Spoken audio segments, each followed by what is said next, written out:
a red one. Yep, got it. Man, this place is loaded. Yeah. Man, we're good.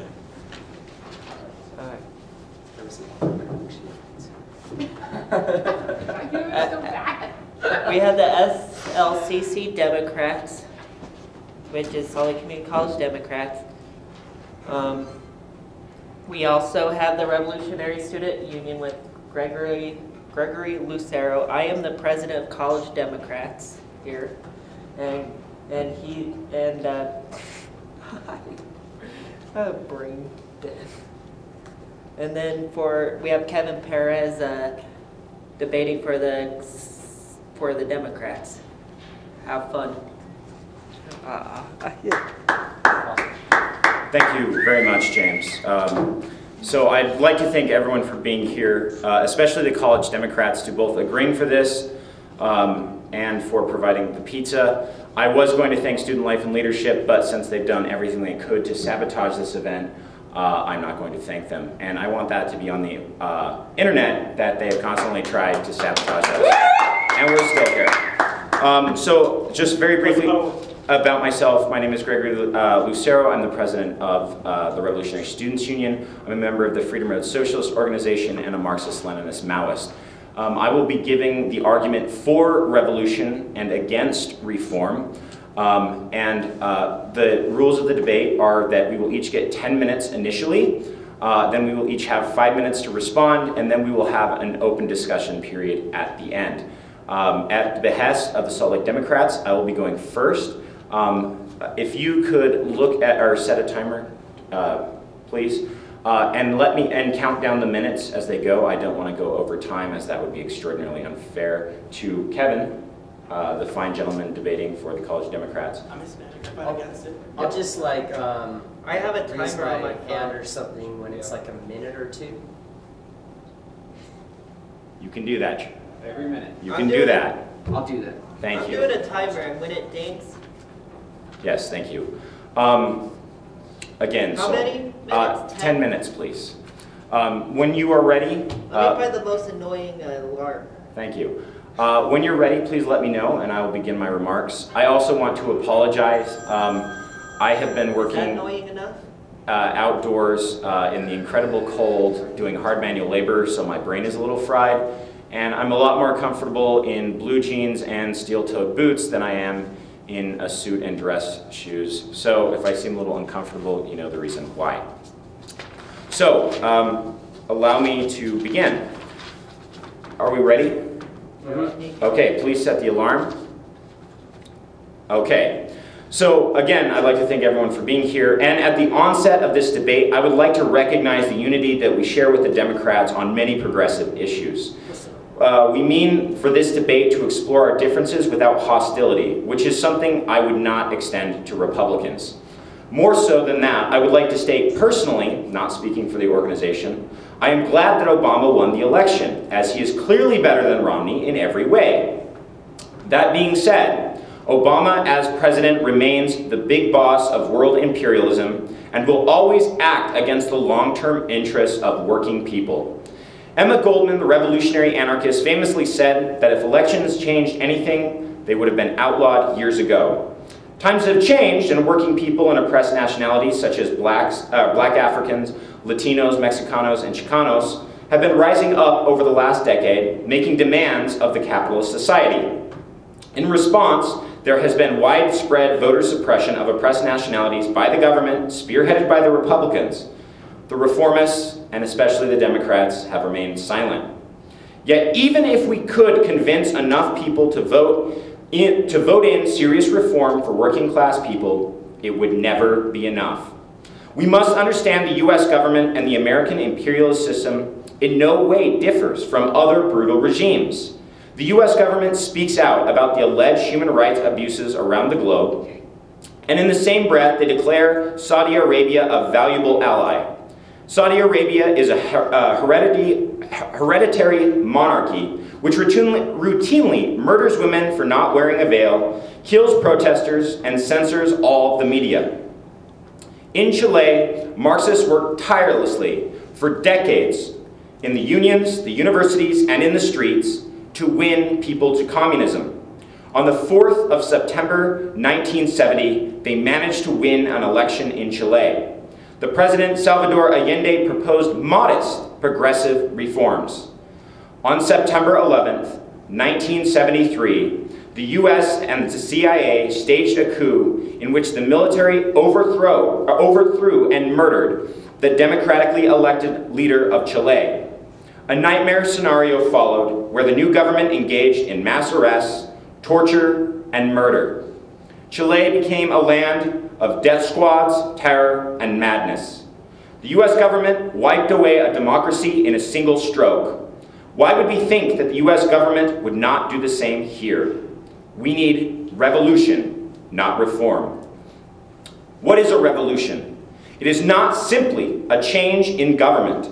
It is not necessarily even a violent overthrow of a government. That would simply be a coup.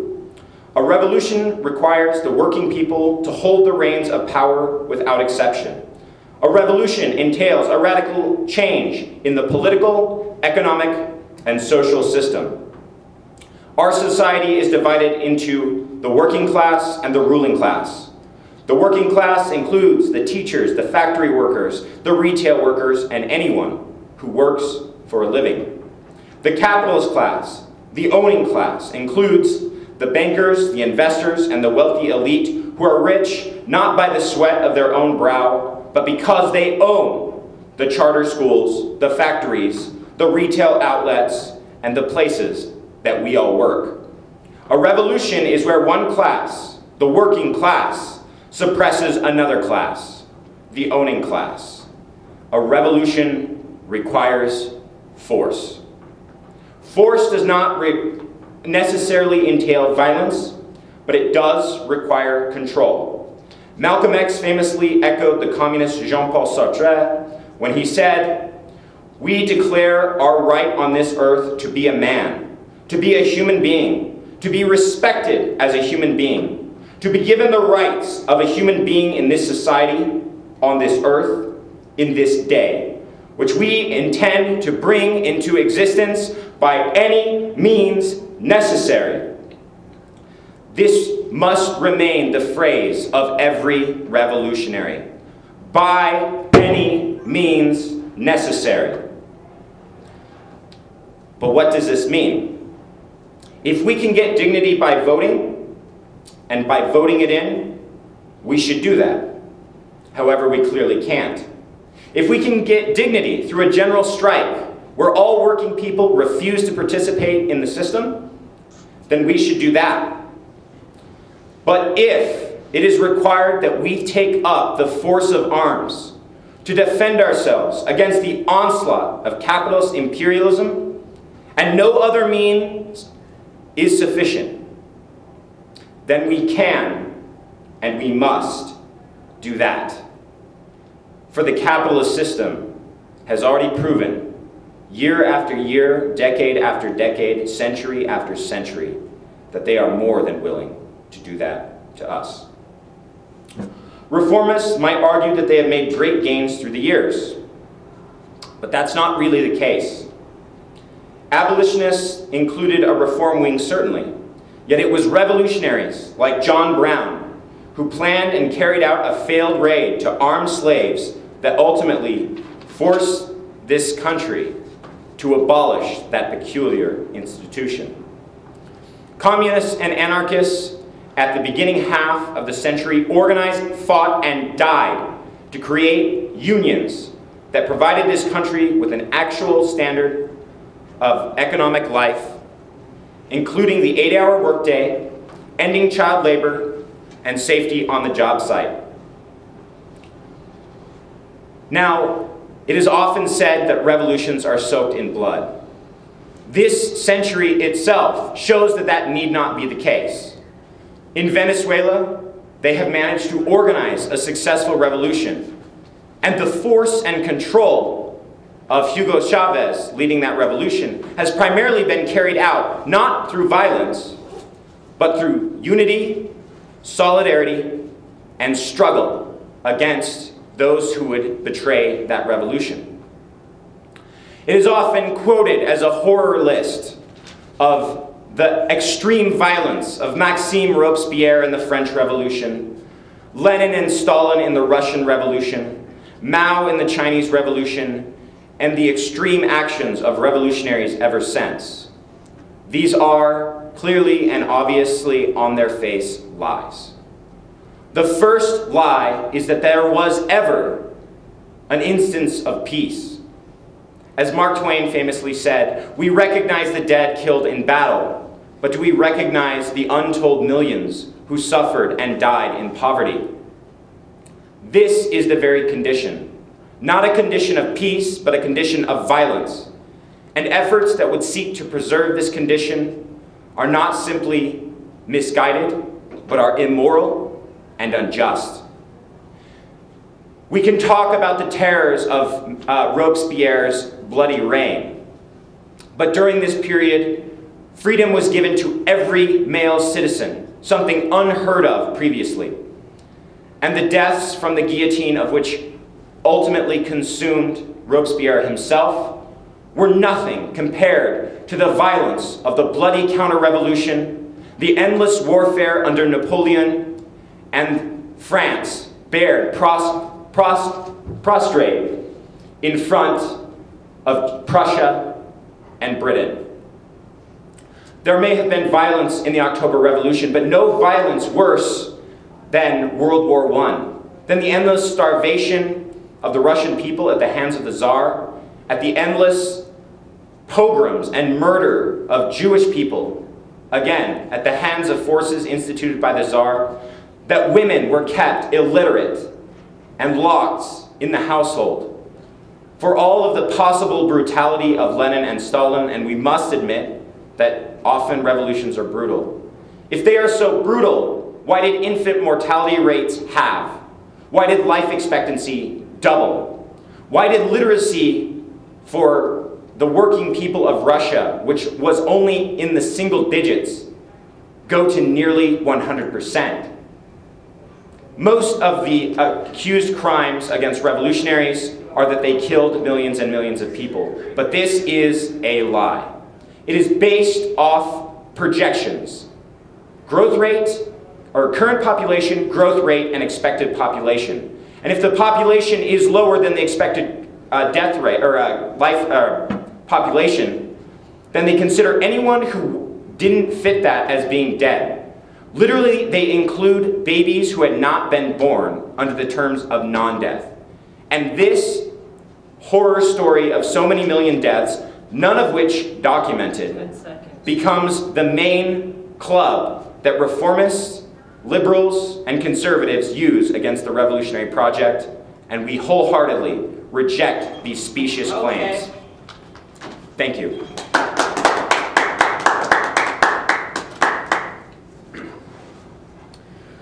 Well, amazing opening speech.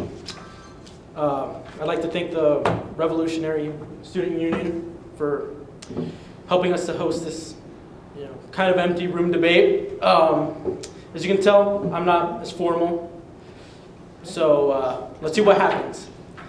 I love how he brought up the fact that, communism sure can bring some good things.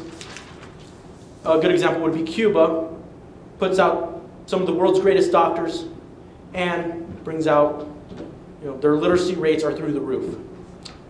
But let's look at what they have lost. They have lost some of their rights, their personal, unalienable rights. And according to the UN, commit atrocities when it comes to those rights, to when it comes to the people speaking out. The very same oppression that he speaks of in the capitalistic society also happens in the communistic society. No society is ever perfect because perfection is unachievable. We're looking for a utopia which can never be found. But let's look at what capitalism has brought. We have gone to the moon. We have created a higher living standard. And sure, it has its problems. Like, for example, the financial collapse of 2008. But who is really to blame for a government's incapacity to help people and to do what is right? The people. The people are just at fault as the politicians who are put into power, whether in a communistic society or in a democratic society. No matter what it is, the people are at fault. Look at the United States as an example. About half of the United States is registered to vote, and a little bit over half actually voted in the 2008 election. So no one can really complain whether we're bombing schools in the Middle East, we're killing people, we're invading countries, we're taking out the democratic elected president of Chile. How can we complain if we did not raise our voice to what is going on in the world? If we're not well educated about our political process, how can we speak? How? That's my question. We are not educated in what is politics. And that's why our system seems to fail. But in reality, look at what it's brought. Yes, I may have some bias being a business owner. For the last 5 years, yeah, I made profits off of other people's labor. But what he does not take into consideration is my own labor that has gone into the works.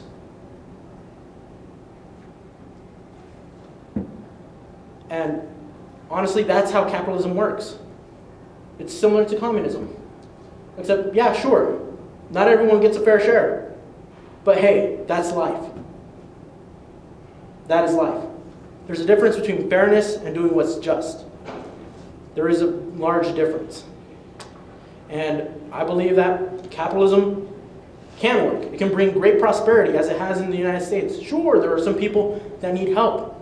And as it states in the Democratic Party platform, we're here to help people.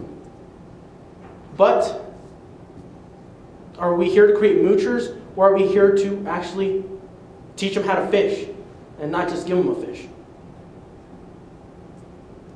And so I ask you, what is better, capitalism or communism?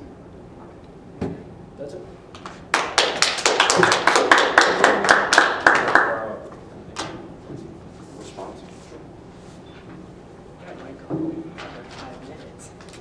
Thank you. Please let me know.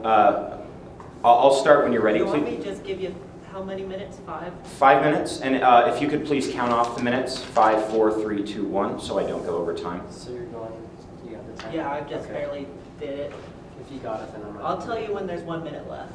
Can you do 5, 4, 3, 2, 1? Because Okay. I want to do even time on the Okay. on the points. Let me know when you're ready, and then tell me when to start, please. Ready? Okay, so I would like to thank the gentleman representing the College Democrats for his remarks. But I want to discuss some of the issues he raised. The main and primary issue was certain inalienable personal rights. Now, on this face, we certainly say an inalienable right. We have the inalienable right to our property, and yet the FBI has taken Hatem Obadiah's personal property for more than 3 years and has claimed it's because of an ongoing investigation. Where is his inalienable right to property? We have an inalienable right to free speech, so they say. And yet I myself have been visited by the FBI for organizing peaceful protests against war and oppression and for immigrants. Where is my freedom of speech?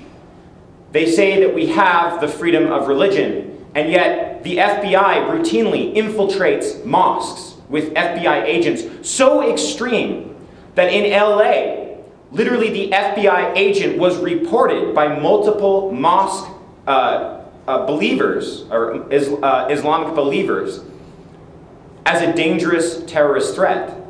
Why do they have to suffer that sort of harassment? Where is their inalienable freedom of religion? The answer, as a Marxist-Leninist Maoist, is clear to me. There are no inalienable rights. Rights are taken and given through force. As Mao famously said, every democracy is also a dictatorship. A democracy of free men and women is a dictatorship for the slave owner. A democracy of working class people to be free from hunger and want is a dictatorship on the rich and the elite and the powerful and the connected. There is a suppression of freedom of speech in Cuba, but of what type? Cubans even in Cuba, are incredibly critical of their government and complain constantly. But there is a difference from complaining to creating terrorist factions that routinely bomb hotels, murder tourists, which happens every day. Cuba is not like the United States. The United States is an ascendant imperialist power that threatens the people of the world. Cuba is a small, besieged nation, facing a more dangerous foe than the United States faced in World War II against both Nazi Germany and Japan combined. Only 90 miles off their coast. A state of war is not the same as a state of peace. And every socialist nation has always been at a state of war, and almost every capitalist country, except when they go to war with themselves or are imperializing other nations, have been in a state of peace. We can talk about utopia, but I do not believe in a utopia.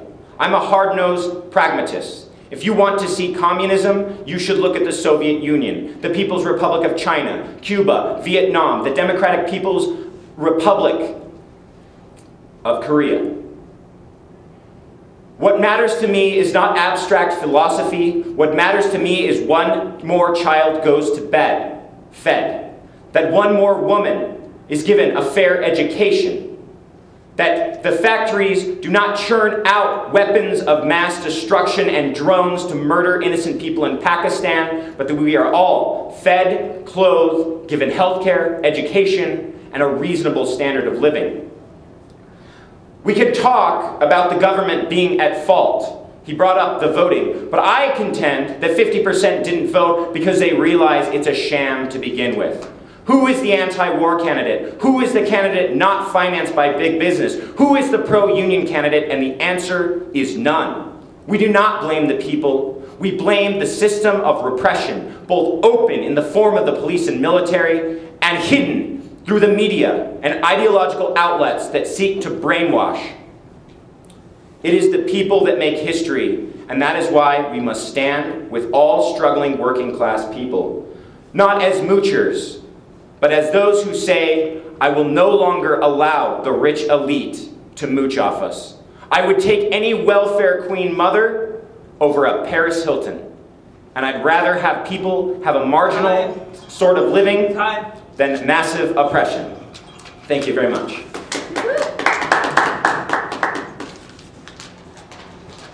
Sorry about. Do you mind going to the podium just because? Sorry, I just hate standing in one place. Oh, okay. Yeah.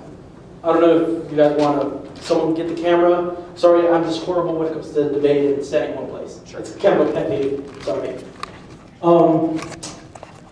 Well, that was one beautiful response. Give me props for that. But let's see. Have you lived in any of those communist countries which you so promote? I have not. Okay. Would you say that Venezuela is considered one of those revolutionary countries that you so love? I would say it is revolutionary, yes. Okay. Well, let's ask someone who has lived in your so-called socialist or communist, country. How are the living standards in Venezuela? I'm from Venezuela. I study here political science. I am a lawyer in my country. We have a lot of repression there. If you see the news now, the videos, they are fighting for food now. because the system that this kind of government try to do don't work. For example, we have a lot of private business there. The government nationalized the business, and we don't have products. We don't have nothing there. Can you see in YouTube? You can see people fighting for food, for one chicken, for 2 pounds of rice. That's not good, man. As you can see, a first-hand experience of what communism can bring. Sure, I'm all for helping people. Why? Because I too have suffered. I too have gone through my fair share of ordeals. You know, for example, having to go from homeless shelter to homeless shelter as a 10-year-old child, having to live off of welfare for a while. But look what I have become. A business owner, and I can support my family. Now, sure, every country and government has its faults, but what system can provide better for its people? What system? Let's look at his account of people fighting for a simple chicken to put on the table, or the United States way, where you go to work and at least you can put that chicken easily on the kitchen table. Now you brought up the freedom of speech and the freedom of religion. Sure, again, we go to the same point, where no system is perfect. Name how many people have been oppressed in China with their freedom of speech? How many people have been oppressed? How many religions do you see in China outside of Hong Kong? A lot, actually. Such as? Mormonism, Catholicism, Pentecostalism, Congregationalism, Baptists, Russian Orthodox, Judaism, Animism, Taoism. Sorry, it's been a while since I've studied this. No worries, take your time. Let's Just see. give me more time. Sure.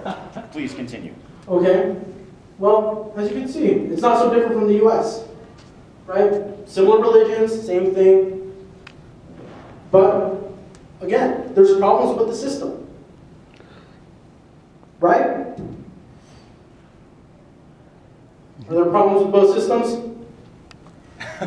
Is there corruption?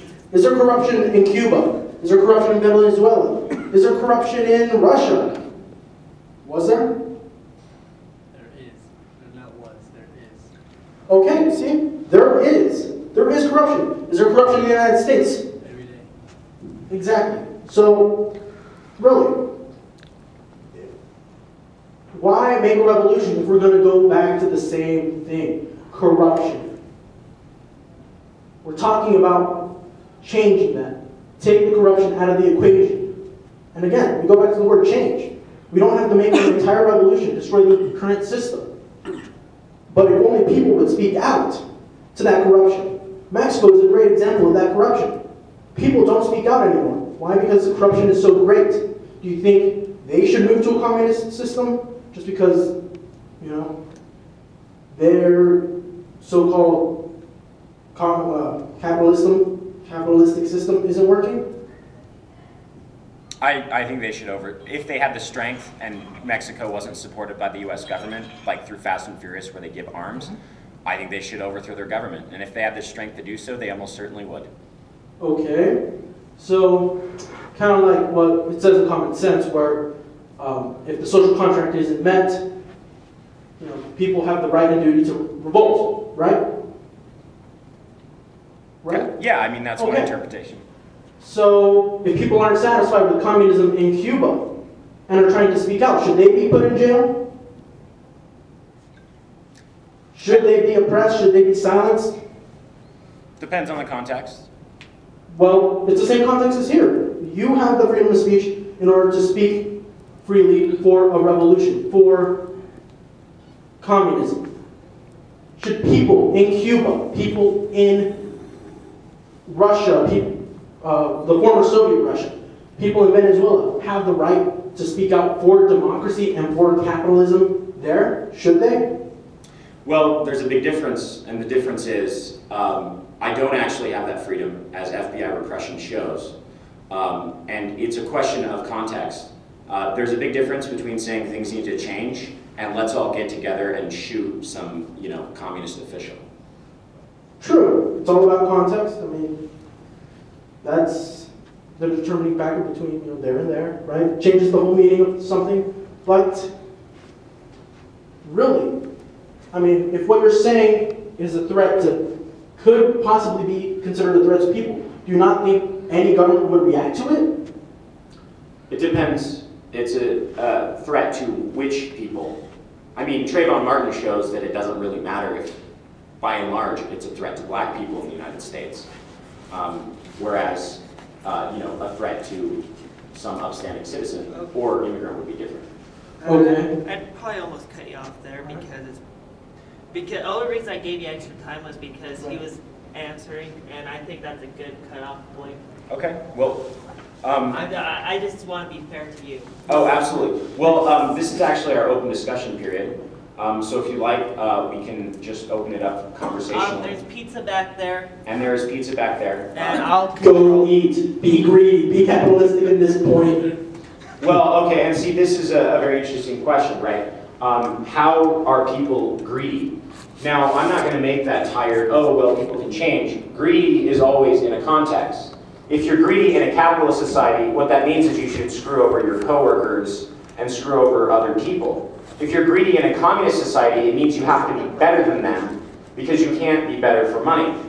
Buy money. Like, I'm sure everyone in this room is better than Paris Hilton, and yet she has great social control in the United States. I think that was kind of obvious. Paris Hilton, really? Well, but I mean, that's the thing. Why does Paris Hilton get to fly everywhere in a private jet, living off money that she didn't earn, she only got from her parents, when hardworking, working class people, small business owners, starve and scrimp and save and live in deplorable conditions? Okay, let me bring up an interesting question. Let's say, for example, a grandmother passes and gives her wedding ring to her son, right? Sure. To give to his wife and pass it down the chain, right? Sure.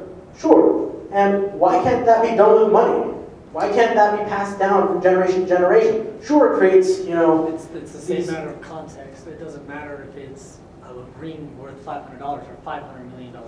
It's a matter of quantity. It's not determined by what it is. It's determined by the value of what it is. Because sentimentally, that $5 million is a piece of shit compared to that ring. That ring is passed down for generations. How can you compare a ring to money? Okay, but sure, there's a difference. You said it's all about how much it's worth, right? Yeah. So let's look at it. Most of it isn't actual liquid cash. Most of it's just what they own in a company. Right. Right? Yeah. It's the moving money inside the company, and that's their part of it. It's the net worth.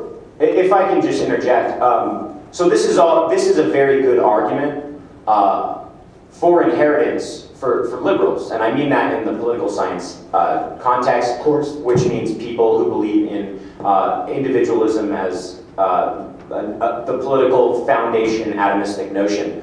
I'm not a liberal. I don't accept that. Here's the thing, it's a very specious argument when people talk about inheritance, and let's also talk about small business owners. Every single socialist society has had small business owners, whether you're talking the Soviet Union, Cuba, the People's Republic of China. We can tell the difference between a restaurant owner and a finance banker. We can tell the difference between a 10,000 employee Ford factory and a taco stand, and we can tell the difference between a modest family home and a global billion-dollar empire. I am perfectly content, even very valuable in a monetary sense thing, being passed on to a family member or a lover or a friend. But for us, money is not simply an object.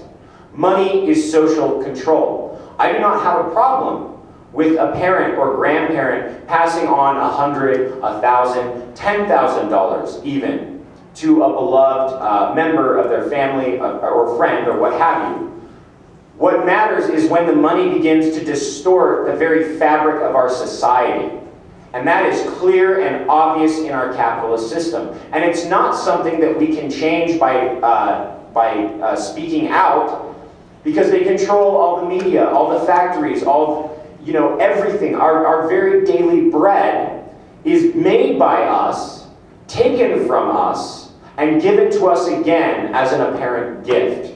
And I think I think the argument fails, and I think the situation is absolutely deplorable. I love how we brought up the point how money distorts, our society, right? And a good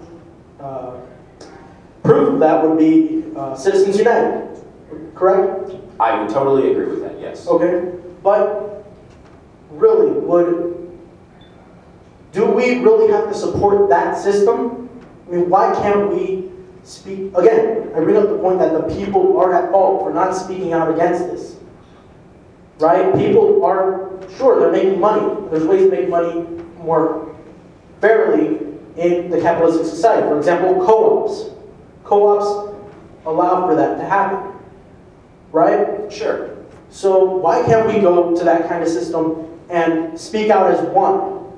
So that's a very interesting question, and I'll tell you exactly why we can't. Let's deal with Citizens United in the first place, and let's deal with co-ops in the second place. Citizens United, what does it do? Basically, it allows rich corporate owners to donate unlimited amounts of money to politicians, roughly. Okay, so let's look at this. The capitalists have the overwhelming supermajority of money in society. They then pay the politicians who create and alter the laws. And the laws allow rich corporate interests to give as much money to politicians. It's in the interest of the corporate owners to have politicians do what they want. How do they get them to do what they want? By money. It's in the interest of the politicians to have more money rather than less money. So why would they ever vote against their own interests in order to have less money? And you could say, well, if everybody voted, but this is the thing, everyone can't vote. It's called voter suppression. It happens frequently and constantly in black and brown neighborhoods, and it goes unremarked.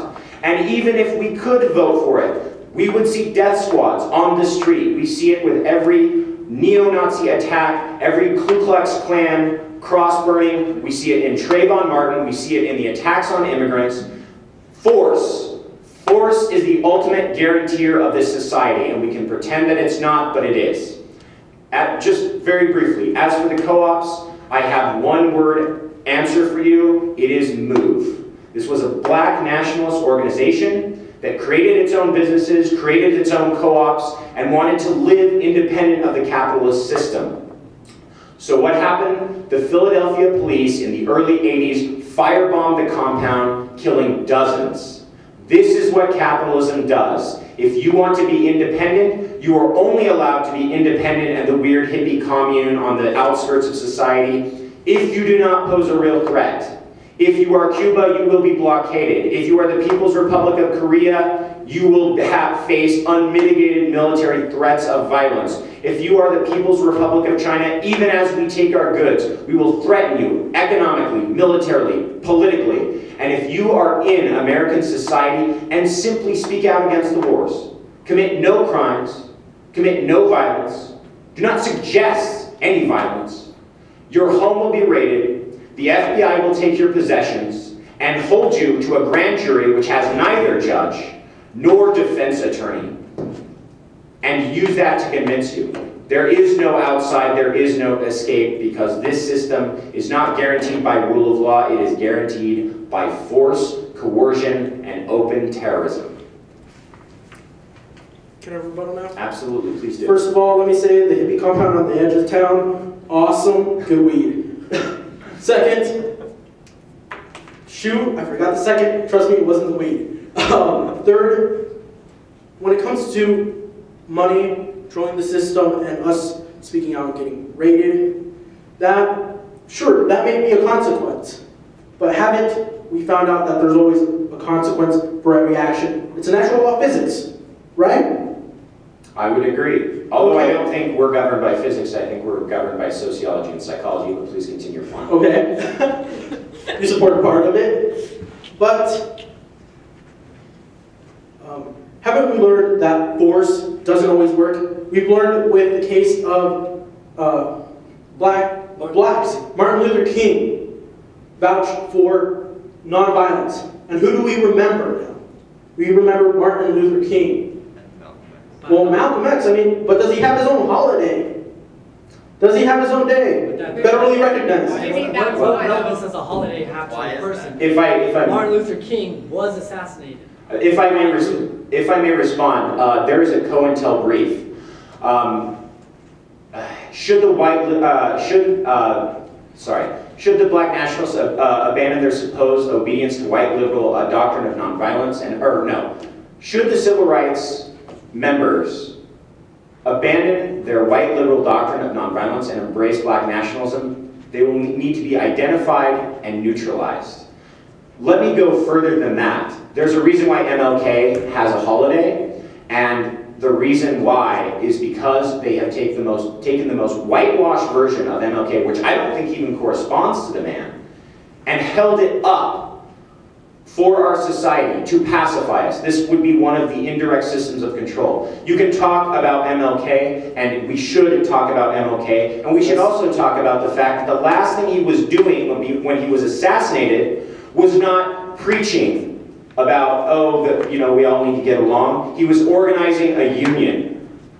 The Negro exists in an island of poverty, in a vast sea of abundance. That is not a quote about race or tolerance. That is a quote about economic oppression. As Martin Luther King said, the United States is the greatest purveyor of violence in the world. And this, again, touches to the point. You can say, who has a better society? Us, who live in relative abundance? I mean, we've got pizza, and it wasn't even a thing, and we didn't even have to personally pay for it. Yep. That seems like quite a bit of abundance. Whereas in Venezuela, in Cuba, I support wholly, and they live in poverty. They are a small, impoverished island nation in the middle of a hurricane path, but we need to ask why. And the answer is, as King said, the U.S. is the greatest purveyor of violence in the world. We have military bases all over the world to ensure our hegemony and dominance, so that people, to put it crudely and bluntly, will keep giving us their shit. And if they stop, we kill them. Yes, but again, we go back to the people. If the people actually wanted peace, if the people actually wanted to stop having bases around the world, they would speak up just like you are speaking up now, just like I am speaking up.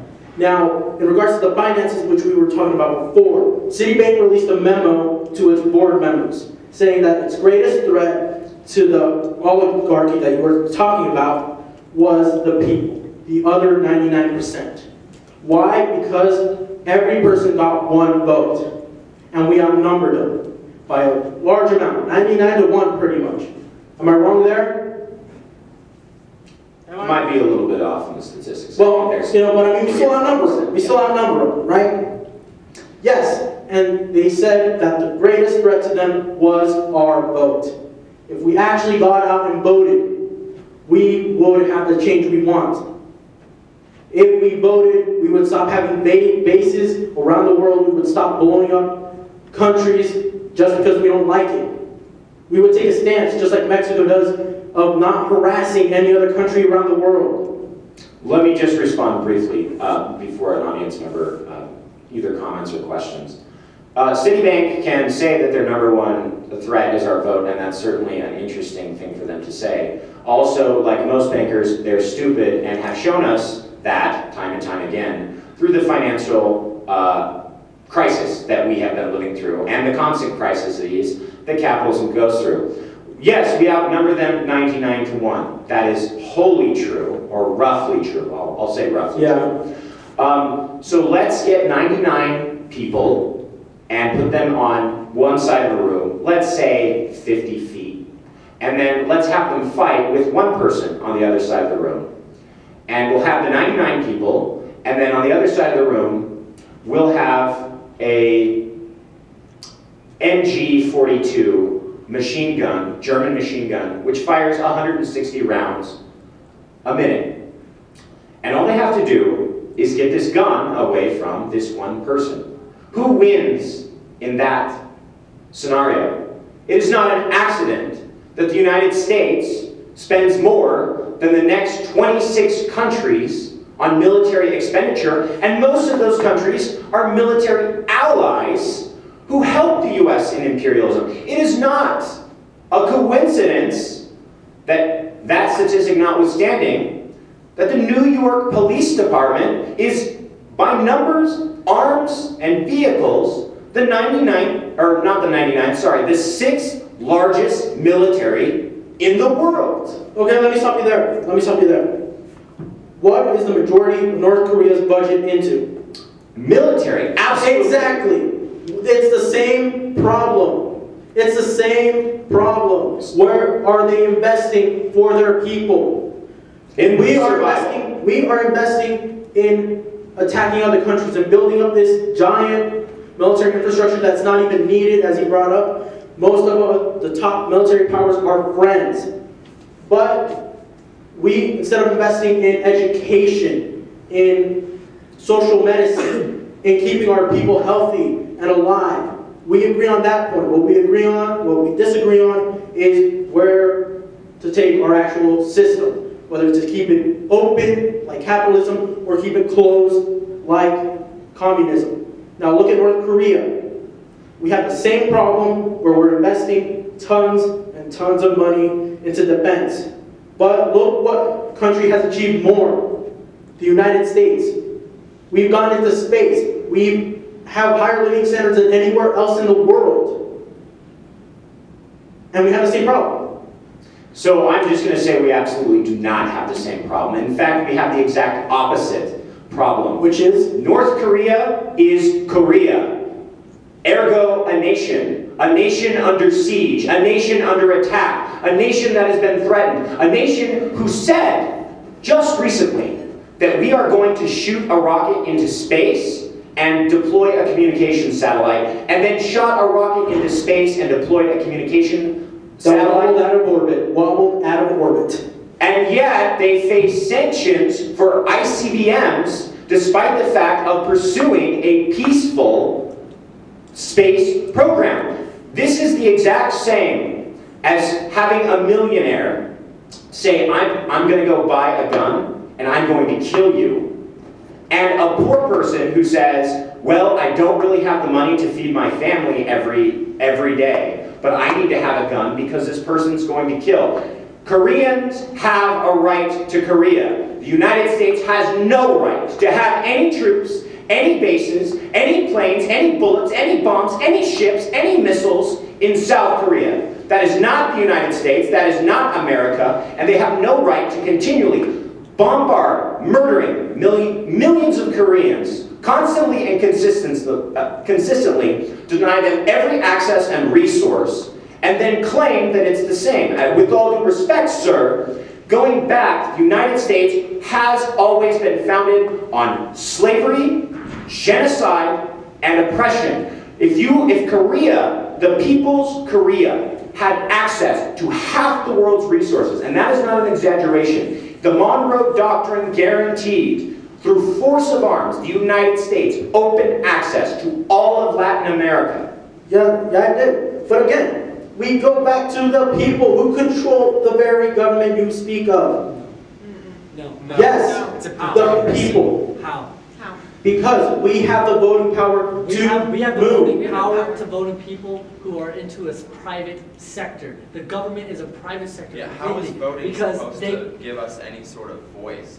I mean, really, if we're going to be making our voice heard at all, we should actually, back to Martin Luther King, we should be getting out in the streets. We should be protesting constantly because voting's not doing anything. I'm in perfect support of the good things the Obama administration has done, but I mean, let's face it, who's entirely happy with like any of the policies he's enacted because he's either done one thing that was this way and this way is kind of trying to please both sides or no. Sure. I think But what if we got out into the streets and actually spoke what we what we wanted to do. Exactly, but I think to do so is already revolutionary, not really.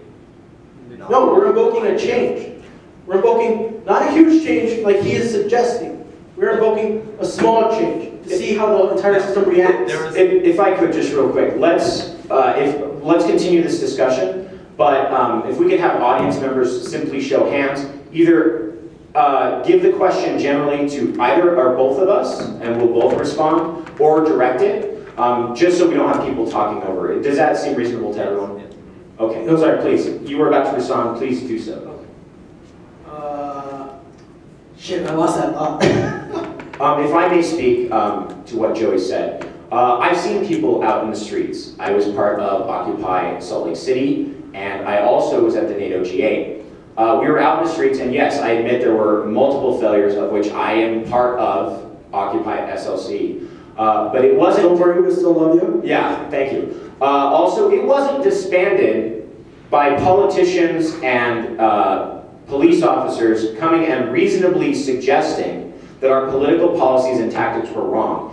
It was cordoned off with massive detention centers, SWAT teams, riot teams. Though not used, there was gas ready at hand to gas protesters. People trying to collect their own private property were dragged off, arrested, detained. I was in NATO, or at the NATO G8 protests in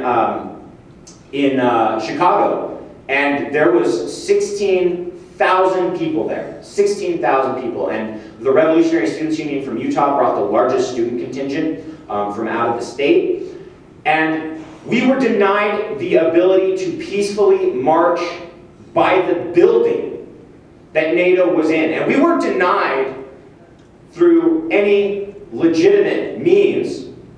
We were denied by riot police who then savagely turned on the protesters, beating, detaining, gassing, tear gassing.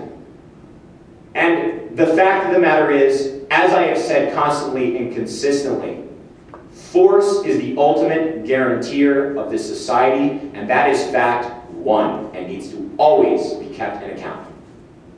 That's my response. If someone has questions, or if you would like to respond.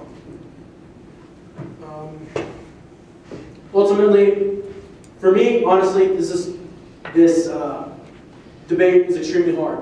Seeing that we're both left and we agree on a large amount of ways to get things done. As you can tell, I say, let's go out into the streets, let's make a change, and he agrees on the same thing. The ends are slightly different, well, not slightly, but we coincide in a lot of things. And ultimately, I think,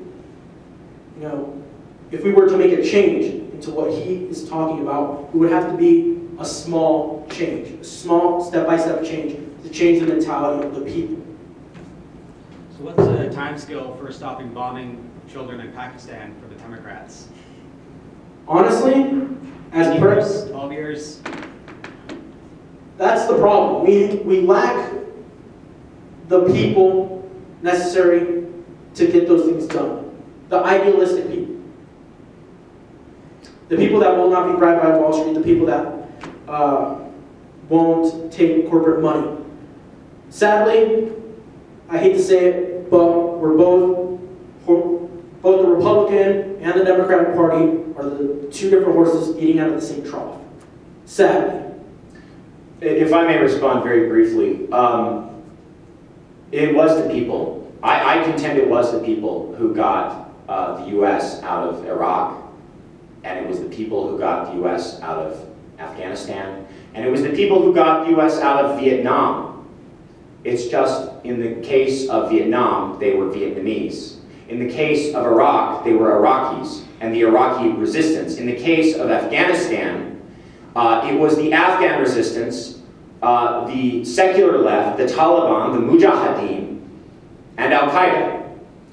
So, which, can I make a point? They were our friends at one point? Yes, absolutely, right. But this is the point. You ask, when will the Democrats support ending bombings in Pakistan? That is when the Pakistani people overthrow their corrupt government and establish combat air patrols to destroy the drones. It is when the United States has been so beaten back from Afghanistan, when the Pakistani U.S. embassy is stormed, when American corporate interests are burned and razed to the ground or taken by the Pakistani people for their own benefit and their own use. That is when you will see the Democrats support the ending of drone strikes in Pakistan. Okay, but is the solution to the problem just the Pakistanis raising up against the United States, or do the people of the United States also have to go against their government and take out all the people and put in new people who will respect the wishes of the American people? Because the United States is a government for the people, by the people. Well, it should be. It should be. It should be. But it is not. And we should speak out against those that are using the name of the United States in vain by going out and doing horrendous things overseas. So again, just to respond briefly, and then I'll let you respond or open it up. Of course, it's not just the Pakistanis rising up, but that's a good start. And that should be our starting place. Is that oppressed nations always have the right to resist their oppressors, whether it is not North Korea, whether it is the Koreans, whether it is the Afghanis, the Iraqis, the Chicano nation, the Black nation, the Hawaiians, Cuba, Venezuela. It is the right of resistance inherent to all of us. And that is our starting point. And what do the people of the United States need to do? Well, they could vote, and they should vote.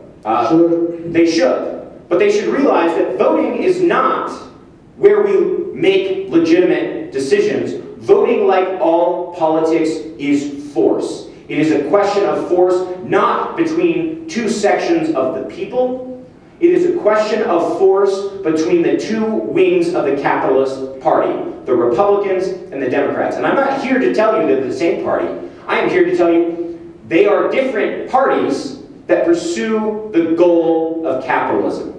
Capitalism for capitalists, by capitalists, of capitalists. And at the end of the day, the question of those two parties comes down to, should we slaughter the cow immediately for leather and meat, like the Republicans want to do? Or should we milk it till it's old and gray and we squeeze every last drop out of it before butchering it and selling it to the knackers for glue? And that is what we are to the Democrats. We are a population to be milked, to be used, to be exploited, but not so exploited that we rise up.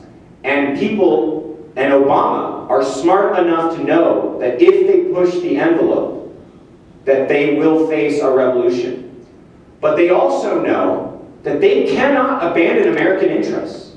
They cannot let the empire wither, they cannot let it crumble, and they cannot let it die, because their fate is tied up to the fate of this empire, and always has been. And that's what I'd say. Did say. Would you like to respond, or should we open it up? Quick response. Sure.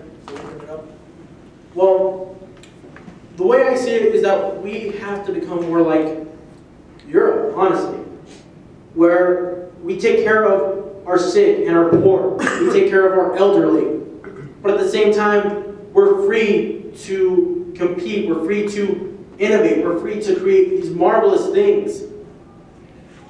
What capitalism does is it takes our tendency to be greedy, and it turns it into a river, and it points that river towards an end.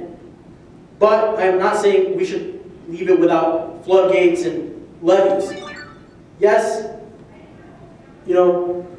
we should have a way to control it, but we should also be allowed to create marvelous things. You don't see China creating things like the iPod, creating things like the iPod. You just see it making up. well, I mean, they don't design it. They don't innovate it. They just copy what we do. How do you know who like the nationalities of the scientists and engineers here, but do you know where they're from? Or you just pick them up? Well, I'm talking about country, not necessarily where they're from. So we I'm talking can where they're made. outsource the job of the designers from some other country and then take credit for it because they're currently in the United States. Sorry, can you repeat that? Sorry. Oh no, so we could outsource the job of the designing to some other country and then take credit for it as a nation because they just happen to be in our country whilst they basically made up. Is it our achievement that we buy the most iPhones? Or steal from that would? Hey, to be fair, you've got to also admit that they don't have to be in this country because we outsource a lot of design work to India and take credit for it. And, you know, they never even have to leave India, so. Exactly. Another comment, if I might, and I don't mean to insult. Hey, no worries, man. I can take it. I'm Where Brian. did you buy your shirt? If I'm not mistaken, it's Arrow. Arrow. I think so, yeah. Where did you buy your pants? I think that was Macy's. Okay. Those are fairly, I'm pretty sure everyone can agree with me that we've heard of both Aeropostale and Macy's. If you haven't, you live under a rock. I haven't heard of the first one. I would You're halfway under a I rock. would very easily say that majority of people also probably shop at any of those places. Sure. So how does capitalism provide the means for competition? I mean, this is a small example, but Yeah. none of the things that we actually say capitalism does is what capitalism does. I do not necessarily actually have a standing chance of competing against just any old business because Sure. not every business is just any Sure. old business. And I This mean- isn't just some sort of like monopoly game. Sure. This is. Can I respond to that? Of course. Sure. And if you, who was it? The guy who originally wrote about capitalism. I can't remember his name. Are you talking about Adam Smith? Yeah. Wealth of Nations? Yeah, Wealth of Nations. Sorry, I have a horrible